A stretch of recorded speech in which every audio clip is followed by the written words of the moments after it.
Hi guys, sorry for not doing so many videos lately, but obviously I've been trying to get my life together. I've obviously moved to the UK now, trying to start a new life out here. But just because it's Mental Health Day and I started Mental Health Week, I figured I'd do my Q&A video I was supposed to do in the last few months. So I do apologise, but some of the questions that you sent in, I'll do today and then I'll do the rest of them maybe tomorrow or the day after. Also gives you a chance to send in new questions. Might be a slightly longer video because there was a good few questions sent in. So if you just stick with me while I'm doing it. I have someone behind the camera that's going to help me read out the questions, so whenever they're ready, they'll just ask and I'll answer them as best I can. Where's the line between having a bad day and depression? It's kind of a good question, but I feel like it's basically repetitive. Like a bad day, you can kind of trudge through work and stuff like that, and like obviously with depression, you can push through stuff. But I feel like when it's repeatedly a bad day and a bad day and a bad day, it seems to kind of get progressively worse for myself anyway.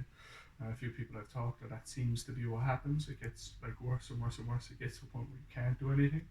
But I think it's basically like it's a bit like a one-off hit versus bullying. It is repetitive. I would say that would be the line. But like a bad day can't be ignored either, obviously. But like it does become more serious when like if you have 2 or 3 bad days in a row. That's I think where the difference is. It's just basically repetitive, and obviously with depression, even the good days, you're really conscious of something going wrong. I think anyway, and that's kind of where I would put the difference at. Does the stigma and the way people talk about depression put you off seeking help? Me personally, not anymore, but it definitely did. It probably held me back 3 or 4 years. I just feel like there's a bit of weakness attached to it. Obviously, people now will say that there's not, but I do feel that there is. I feel like there's a bit of don't talk like that when you say I'm suicidal. I feel like people do want to help, they just don't know how, so they just kind of dismiss it. And what I mean by that is like you tell someone, oh, I feel like killing myself today, and they're like, don't talk like that, that's stupid, that's this and that. People are kind of like that, and I know it's not their fault, and they don't mean to be like that, and they would help if they could. Obviously, they just feel like they can't at this point in time. The stigma definitely does affect people from going to seek help. As I said, it set me back 3 or 4 years, but obviously, I think nowadays, for me personally, I don't mind talking about it. But I do think people, if there was a bit more kind of, if people didn't know who was saying it, people would, I think, talk a lot more. If it was all confidential, I think people would talk a bit more. So I do think the stigma is still there a bit, but hopefully it's starting to slowly break down. Does your depression affect your relationship with people and the people closest to you? Does it affect them too? Yeah, absolutely it does. Especially on my bad days, it does affect the people who are around me all the time. You could probably ask them yourselves. When I'm having my bad days, take me out straight away. You know, I'm up in the room, I'm being antisocial. If they ask me to come down, I'm saying no, I don't want to talk to anyone. Um, I'm much better at it now. I feel they'll probably tell you different, but at my very at the very start when I was actually admitting I had depression and that I was just kind of like shut down completely. I wouldn't text anyone back. I'd sit in a dark room. People coming in trying to check on me. I tell them to fuck off or whatever. So I feel like it does still affect them. I feel like it's a bit less. I feel like basically it's like when you're in a really bad mood and people are talking to you and they annoy you and you snap off the handle. That's kind of a small insight into depression of like how it might affect people, but it's a constant and obviously it gets worse and worse and worse. So I feel it definitely has cost me a couple of friends, or friendships have gotten a bit more strained than they should have. Relationships as well. It's ruined a few of them maybe.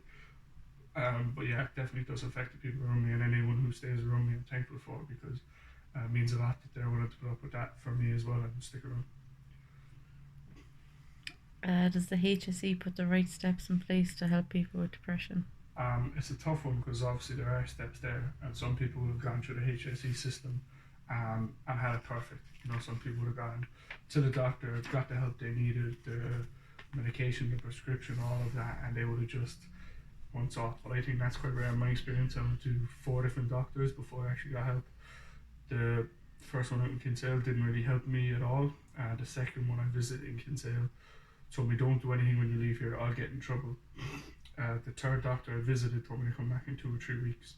So at this point, I was kind of like doubting it myself, like, oh, is this obviously it's in your head, but is this like fake? Is it not real? Is it just me overreacting? And then I finally went to a fourth doctor in Carrigaline who helped me straight away, sent me straight up to the mental health ward of the CUH, where I spent a couple of nights over my time. And I feel like the staff in there are very helpful, but I feel like the first time I went up there to stay in overnight, there was a bit of a language barrier with the person I was talking to, so I felt I didn't get my point across. But basically, I think the HSE, the steps are there. I just think there are big flaws in the system. So it's kind of a yes and no question, but like what I would say is keep going till you get a doctor who suits you. Most people will want to go in and get medication. Some people want to talk about it. Me, for instance, I wanted to do it off my own back without medication and talk to my doctor about it. So he basically was as a counsellor for me, agreed that I didn't need the medication. Anything I said, he basically backed, because at the end of the day, it's you who has to get through it. And no matter what advice they give you, if you're set on a certain way. So he seemed to understand that, and he really helped me through. But I would say it is difficult, but what I would say is it's like a tattoo artist, it's like a gym, it's like anything like that. You just got to keep going till you find the one that suits you, that fits with you the best, and that's the only advice I could give. But the steps are there, I just think it's flawed. Okay, and do you think depression has become more common in recent years? If so, why?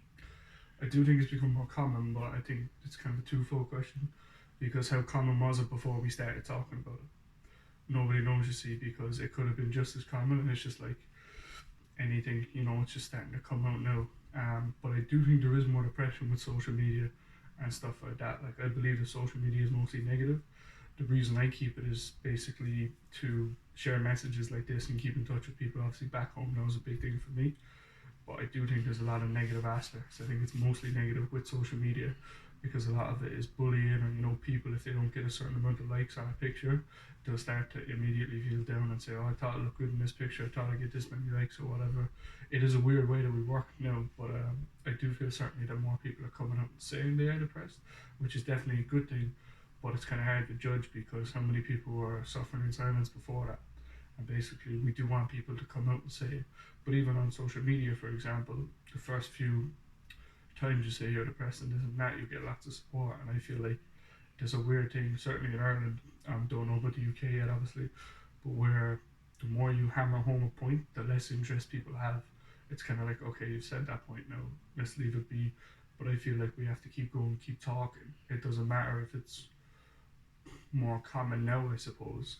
The fact that is the people that are coming out, and we need to kind of address them and help them, and just keep going with it and pound the point home until people are sick of hearing about it, until they actually do figure out something to do about it. So I think that's it for today. As I said, there's a couple of more questions. So if you do have any more questions, do send them in. My Snapchat, my Instagram, my Facebook, everything's there. And so yeah, thanks guys.